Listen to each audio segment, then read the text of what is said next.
Hello मेरे प्यारे बच्चों, कैसे हो आप सब। उम्मीद करते कि आप सब अच्छे होंगे। आज इस वीडियो में हम कंप्लीट देखेंगे कि किस प्रकार से हम लोग दर्पण सूत्र को प्रूव करेंगे। आप इस वीडियो में कंटिन्यू बने रहिएगा लास्ट तक। आपको ये गारंटी है कि आपको पूरी तरह से वीडियो देखने के बाद आपको ये पता चल जाएगा कि कैसे दर्पण सूत्र आता है और दर्पण सूत्र क्या होता है, उसके बारे में हम लोग चर्चा करने वाले हैं। आप इस चैनल को सब्सक्राइब नहीं किया तो सब्सक्राइब कर लीजिए, इस चैनल से जुड़ जाइए। आपको कंप्लीट सभी सिलेबस के सभी सब चैप्टर जो है एक एक करके वीडियो मिल पाएंगे।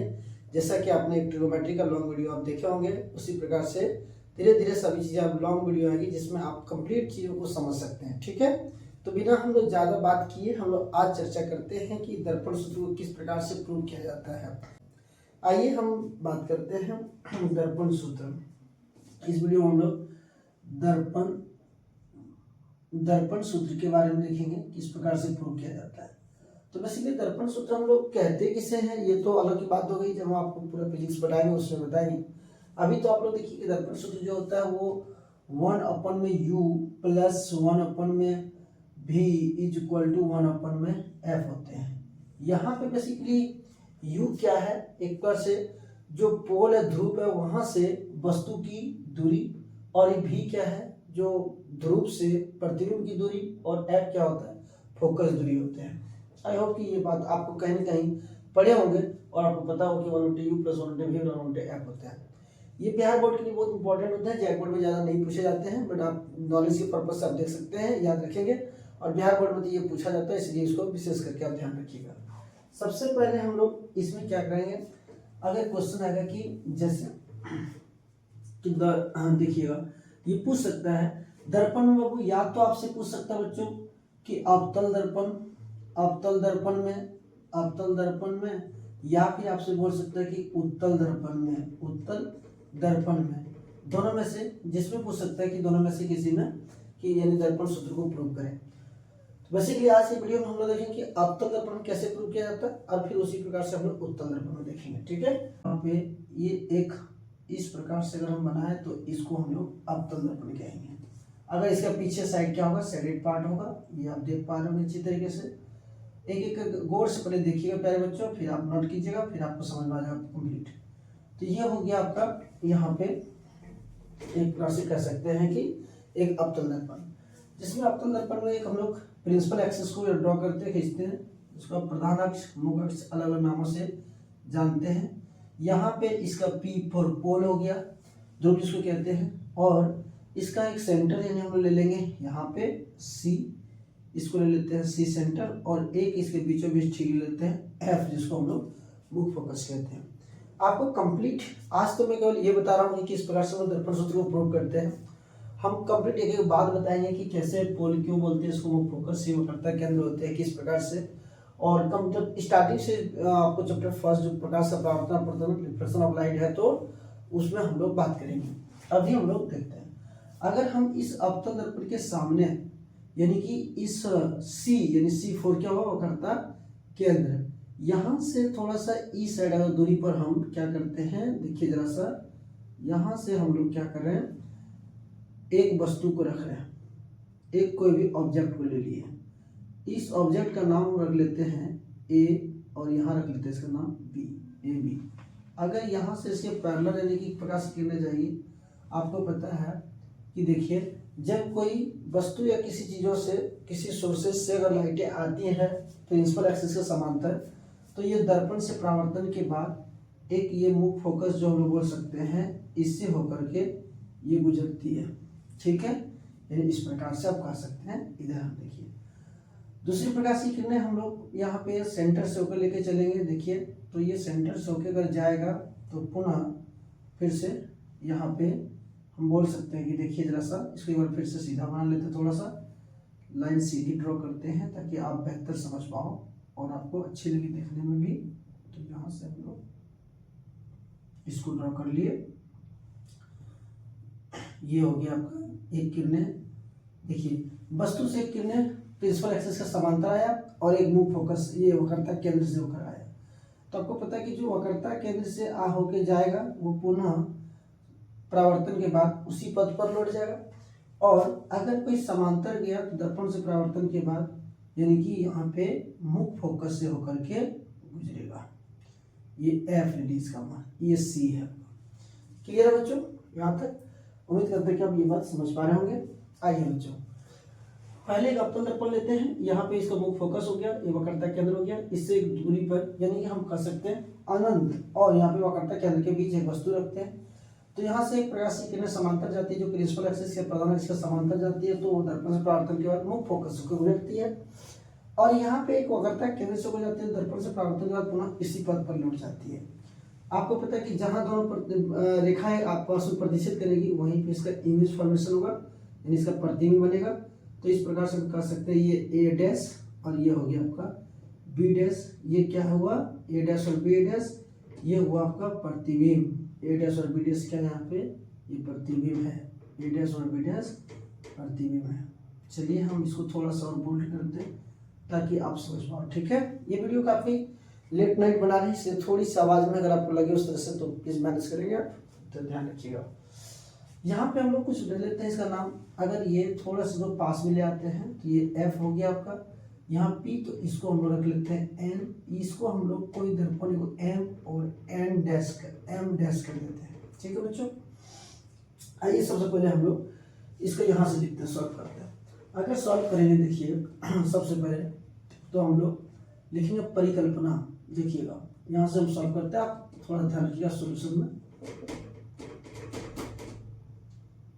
यहाँ से पहले लिखेंगे परिकल्पना।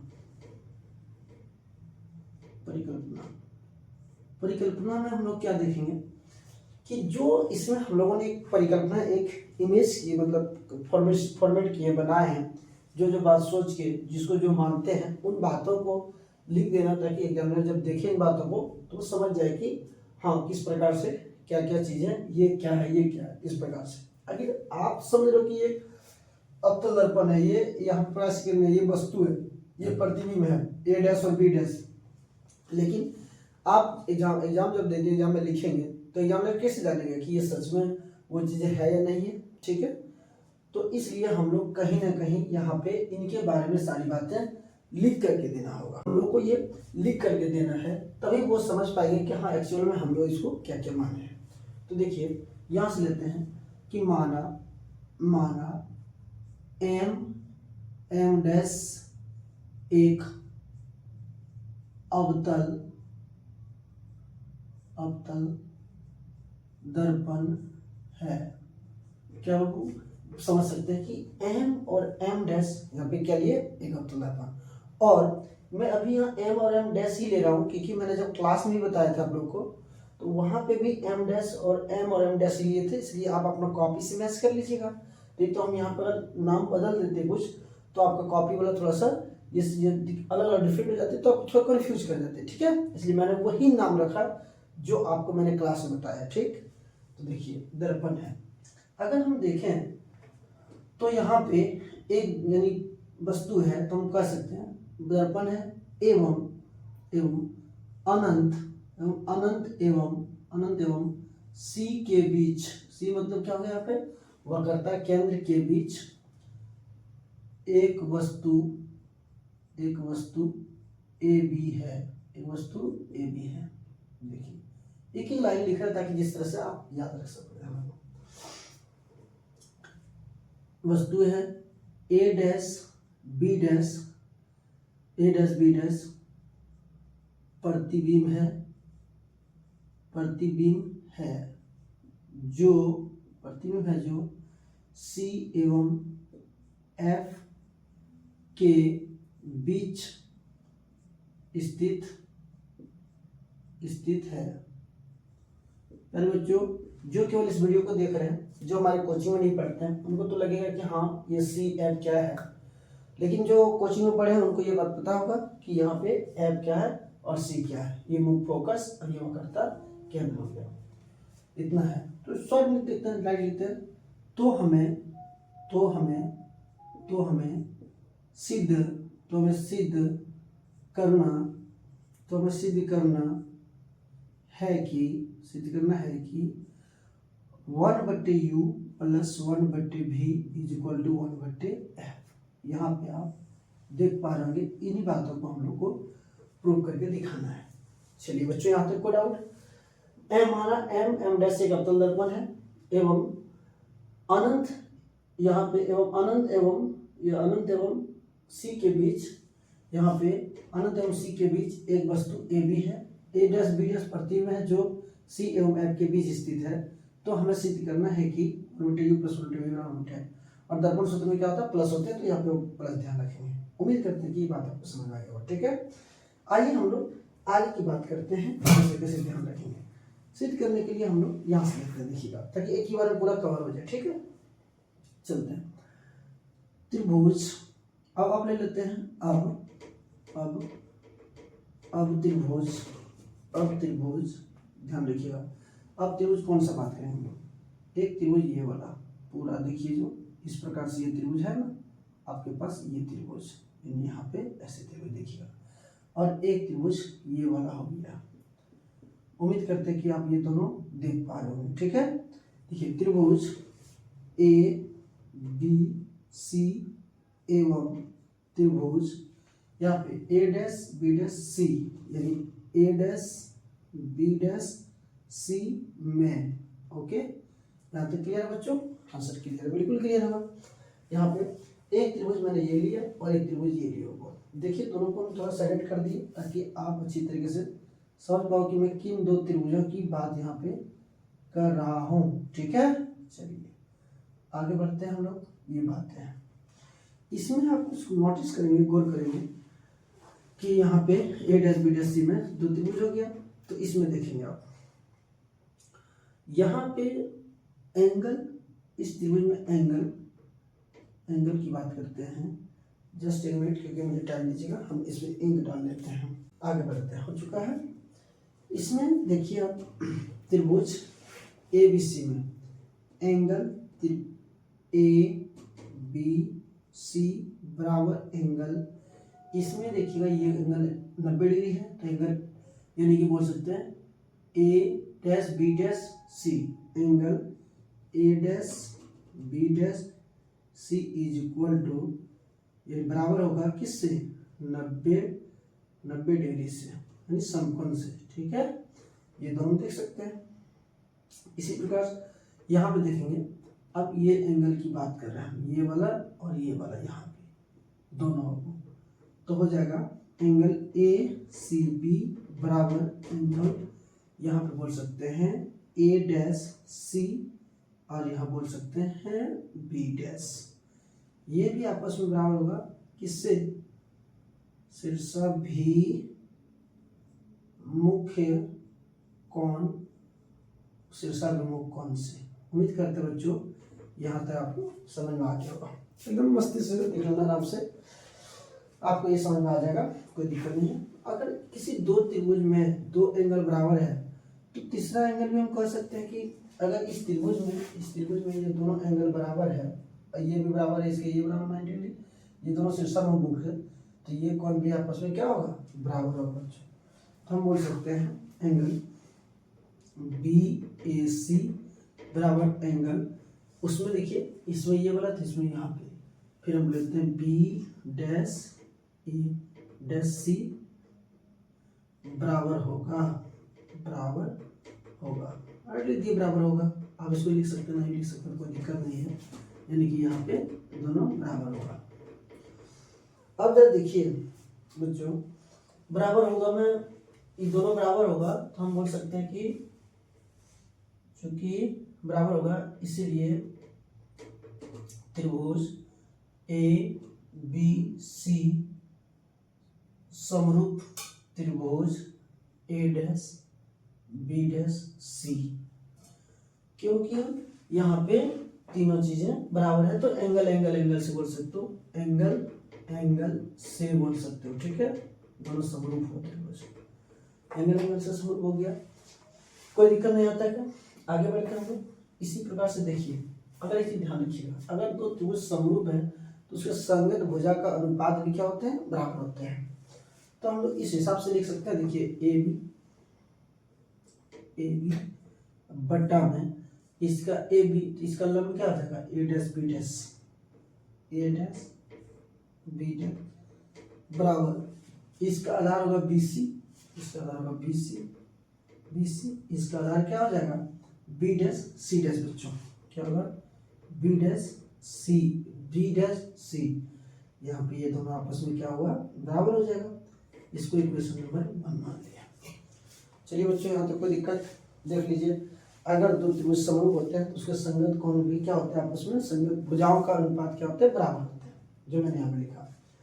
अब हम लोग पुनः देखते हैं, पुनः यहाँ से लिखते हैं बच्चों, पुनः त्रिभुज, देखिए पुनः त्रिभुज। अब ये दोनों त्रिभुज को हम लिखते हैं बच्चों, यहाँ पे आप देख पा रहे हैं एक त्रिभुज आपका ये वाला, ये त्रिभुज, और एक त्रिभुज आपका ये पूरा, ठीक है। अब यहाँ पे देखिए बच्चों, यहाँ लगेगी साइड, ये तो ट्रायंगल बन ही रहा है।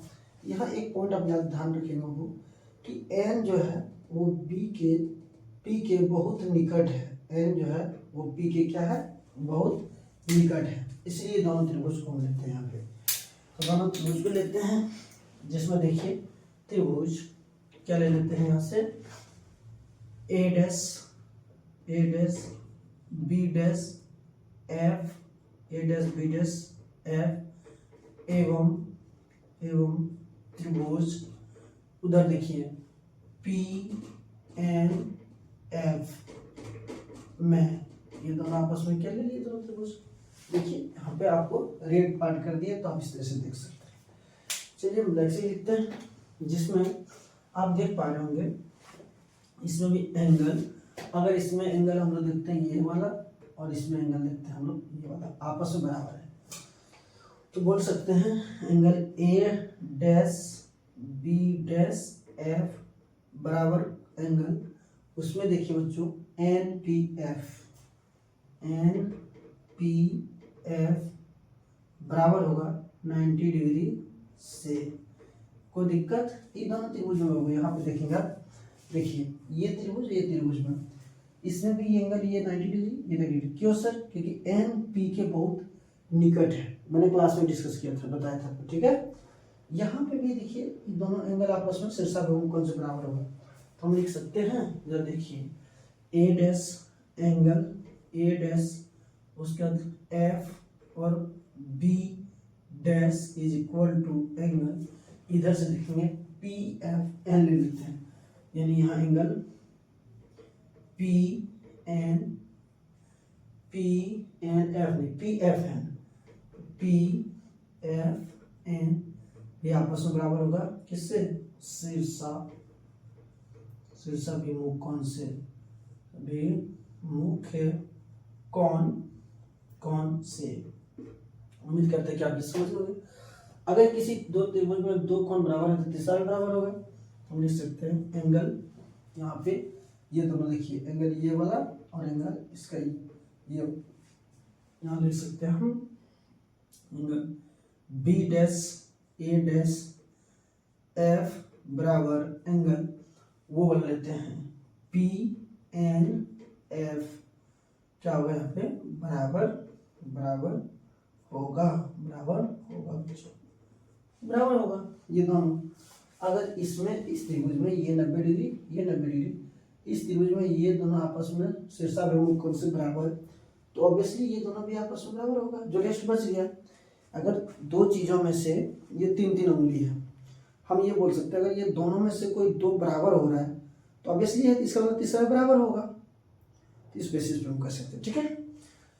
यहाँ तक क्लियर है। अब इसमें भी अनुपात लेते हैं हम लोग, देखिए इसका अनुपात यहाँ से PN बटे में A dash B dash, PN हम लोग बोलते तो इसको ले लेते पहले, ये देखिए इतना हो गया, कोई दिक्कत नहीं। अब हम लोग दोनों त्रिभुज क्या बोल सकते हैं, इसलिए त्रिभुज कौन सा? त्रिभुज A dash B dash F एवं PNF क्या होगा आपस में, इसलिए त्रिभुज A dash B dash F समरूप त्रिभुज PNF, यहाँ पे PNF जैसे किससे AA से, एंगल से डेट शॉर्ट ले दी आपको एंगल से। उम्मीद करते बच्चों यहाँ तक क्लियर होगा। अब हम लोग आगे बढ़ते हैं इसमें भी, जिस प्रकार से ये दोनों त्रिभुज समरूप हो गया। अब देखिए इसका भी क्या होगा, PN जो होगा इसका इस त्रिभुज का लंब इस त्रिभुज का लंब के बराबर होगा, बट्टे में ए डैश बी डैश, ये दोनों इस त्रिभुज के पी एन जो लंब है, इस त्रिभुज के लंब ए डैश बी डैश का अनुपात ऑलवेज बराबर होगा इसका आधार का इसका आधार का, जैसे पी एफ बट्टे में या बी डैश और एफ के बराबर यहाँ तक होगा। कोई दिक्कत नहीं सर, कोई दिक्कत नहीं। आगे बढ़ते हैं, हम लिखेंगे यहाँ देखिएगा आगे, चूंकि हम ऐसे लिख देते हैं, यहाँ दे देते हैं वो, ध्यान रखिए चूंकि P N is equal to A B है, ए बी है। देखिए कैसे, यहाँ पे ये वस्तु है, देखिए वस्तु जितना और समांतर रेखा गई है, इसका मतलब जितना वस्तु ऊंचा उतना ये भी ऊंचा, इसका मतलब ये दोनों आपस में क्या है, बराबर है। यहाँ पे पर जितनी यहाँ पे मतलब जितना वस्तु है तो सेम पैरेलल लाइन गया है, इसका मतलब पी एन की ऊंचाई भी उतना ही होगा, इसलिए ए बी और पी एन आपस में बराबर होगा। हम कह सकते हैं इसीलिए, देखिए बच्चों, इसीलिए पी एन की जगह पे ए बी पुट कर देते हैं, ए बी बट्टे में A dash B dash is equal to P F बट्टे में B dash F, equation number 2। बताओ कोई दिक्कत बच्चों, नहीं आते, कोई दिक्कत नहीं। अब हम लोग आगे मिटा करके देखते हैं। उम्मीद करते हैं कि आपको समीकरण 1 और समीकरण 2 आ गया। अब इन समीकरण को हम ऊपर लिखते हैं और फिर आगे हम लोग बात करते हैं।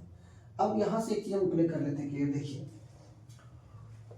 समीकरण 1 तथा 2, समीकरण 1 में लेफ्ट साइड बराबर है, समीकरण 2 में भी लेफ्ट साइड बराबर है। इसका मतलब दोनों समीकरण में लेफ्ट बराबर है तो दोनों राइट बराबर हो जाएगा। तो यहाँ लिखेंगे समीकरण 1 तथा समीकरण 1 तथा 2 के ये हो गया दायां पक्ष, दही चुना दायां पक्ष, लेफ्ट यानी कि बायां पक्ष, तो बायां पक्ष बराबर है तो दायां पक्ष बराबर होगा। समीकरण 2 के बायां यानी दायां पक्ष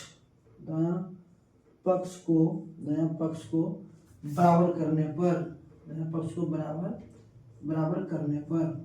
करने पर बच्चों यहाँ देखो समीकरण 1 में यहाँ पे ये इतना ए बी बट्टे A dash B dash, A B बट्टे ए डैश बी डैश, तो इसका दायां पक्ष इसका दायां पक्ष के बराबर होगा।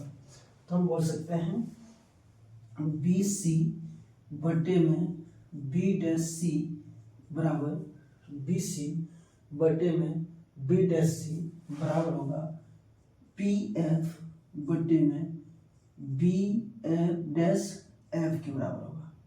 ठीक है, उम्मीद करते हैं कि अब यहाँ तक बात समझ होंगे। अब देखिए हम लोग बेसिकली बी सी, जो बी सी यहाँ पे हमारे पास है, ये बी सी का लेंथ हमें पता नहीं है, तो इस सबको हम थोड़ा सा परिवर्तन कर देंगे हम लोग। ठीक है, कुछ ऐसा कॉन्सेप्ट जैसे समझिए कि अगर मेरे पास 50 रुपया है तो मैं इसको दूसरे तरीके से बोलूँ कि 50 नहीं है, 100 रुपये में से 50 रुपया कम है, इसका मतलब 50 रुपया होगा कि नहीं। यही कॉन्सेप्ट यहाँ पे लगाएंगे। अगर हम बोलते हैं क्या 20 रुपया मेरे पास भी है, तो मैं इसको दूसरे तरीके से बोल सकता हूँ कि 100 रुपये में से 80 रुपया कम है। इसका मतलब क्या हुआ, अगर हमको ये लेंथ निकालना हो तो हम ये पूरा लेंथ में से अगर ये लेंथ घटा दें ये बच जाएगा। क्या समझ पा रहे हो क्या? जैसे मेरे पास 20 रुपया है, अगर हम आपको नहीं बोलेंगे 20 रुपया है तो हम ये कर सकते हैं, पूरे 100 में से अगर 80 को घटा दें तो जो बचेगा वो मेरा पैसा होगा। इसी प्रकार से यहाँ हुआ कि अगर पूरे इतना में से इतना घटा देंगे इतना हो जाएगा। यही कॉन्सेप्ट हम लगाने वाले हैं यहाँ पे बच्चों। आइए हम थोड़ा सा इसको मिटाते हैं, पॉइंट यहाँ लिखते हैं। देखिए यहाँ से समझना है, हम लोग बोल सकते हैं बी सी बटे में क्या है, बी डैश सी बराबर जो है पी एफ बटे में बी डैश एफ। यहाँ पे हम लोग दिस इम्प्लाई लगाएंगे बराबर में। जरा बताओ बच्चों, क्या हम BC के जगह पर क्या हम P से B तक की दूरी में से P और C को घटा दें तो BC आ जाएगा। अब बोले सर ऐसा क्यों करें, क्योंकि BC का लेंथ क्या है आपको पता नहीं है, बट P से B तक का लेंथ आपको पता है। P से यहाँ वस्तु है तो वस्तु की दूरी को हम लोग बोलते हैं U, ठीक है, U बोलते हैं, इसीलिए ये हमको पता था।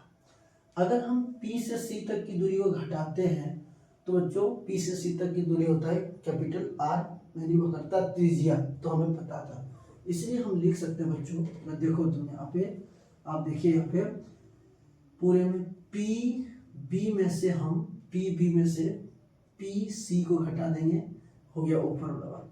अब यहाँ पे देखो बच्चों B डैश और C है, तो हम इसका तो लेंथ पता नहीं, तो हम ये कर सकते हैं कि P से C यानी टोटल वो करता है त्रिज्या, अब वह करता है त्रिज्या में से हम P से B डैश की दूरी को घटा सकते हैं। रीजन P से B डैश मतलब क्या, प्रतिबिंब, तो P से प्रतिबिंब की दूरी को हम लेते हैं V, इसीलिए तो हम लोग यहाँ देखिए क्या करते हैं, क्या करेंगे, PC में से हम लोग कर लेंगे PB डैश को हम लोग घटा देंगे, तो यहाँ पे उसी को लिखा, ठीक है। आइए PF, देखिए P से F तक की दूरी को क्या बोलते हैं बताओ तो, बताइए, फोकस दूरी, तो फोकस दूरी को छोटी f द्वारा लिखते हैं, तो इसीलिए PF को चेंज नहीं करेंगे हम लोग, PF रहने देते हैं, यहाँ पे जगह मेरे पास था उसका मतलब, ठीक है। आइए देखिए अब B डैश F, यहाँ पे B डैश और क्या हो गया F, B डैश F, तो हम लोग PB डैश में से अगर PB डैश में से PF को घटा दें, PF को घटा दें तो B डैश F नहीं बच गया, B डैश F नहीं बच गया, हो गया, सही बन गया। थोड़ा सा आगे बस आप बताइए PB क्या है, आगे हम यहाँ लिखते हैं बच्चों, देखिएगा यहाँ देखिएगा PB मतलब ध्रुव से यहाँ तक वस्तु की दूरी, और अवतल दर्पण में वस्तु की दूरी U नेगेटिव, लिखते इसको माइनस U, यहाँ पे साइन है माइनस, तो माइनस लिए। PC, P से C तक की दूरी हो जाएगा आपका